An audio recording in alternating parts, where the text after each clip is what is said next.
Manana ny fahasoavan'Andriamanitra resy Jesosy Kristy Tompo Zanany. Amen.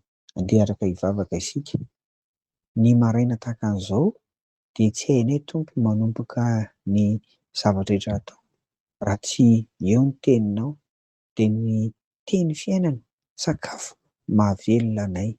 Koa dia mitenena Tompo fa mihaino hatrany ary aho izay mpanomponao. Amen. Andro roa sisa ariavana dia hifarana ity lohahevitra hoe manaiky ho iraka ny mpinodia. Ho faranana an'io ary ny amin'ireo iraka ivelan'ny olombelona na hoe ankoatran'ny olombelona, izay ny rahan'Andriamanitra. Ito dia zavatra niseho mialohan'ny idirana ny tany Kanana ary havako dia tsy inona akory fa ny nandefasan'Andriamanitra fanenitra. Fanenitra avokoa izany ireto tany saina ireto amin'ity anio ity. Tsy fantatro ianao raha efa nikekerin'ny fanenitra, fa izaho dia efa indroa no tratrany ary dia tena marary izany manaitaina sy mangirifiry mafy. Ny voalohany amin'ity resaka fanenitra ny rahan'Andriamanitra ity ary ditantsika ao amin'ny Ekzodosy 17:20 ny andininy 20. Nanome toky any Mosesy Andriamanitra fa handefa ny fanenitra mba handroaka an'ireo fahavalon'ny vahoakany. Hoy ary izy, vakiana amin'ny anaran'i Jesosy, ary hampandeha fanenitra eo alohanao aho ka handroaka ny Hivita sy ny Kananita ary ny Hetita eo alohanao ireny.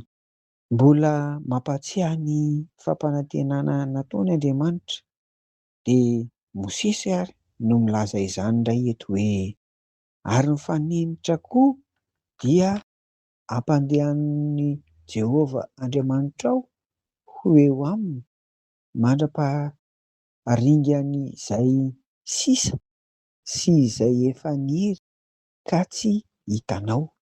Deuteronomia 7:20. Fa raha ny rehefa tafiditra ny tany Kanana dia mbola nampatsevon'i Josua fa mbola mitohy ny ady, kanefa na izany aza dia tsy tokony hatahotra ny vahoakan'Andriamanitra fa mbola manohy hatrany ny teny fampanantenana efa nataon'ny Tompo. Hoy izy, dia nampandehaniko teo anoloanareo ny fanenitra izay nandroaka azy teo anoloanareo, dia ny mpanjaka roa tamin'ny Amorita, fa tsy tamin'ny sabatra aho na tamin'ny tsipikanao.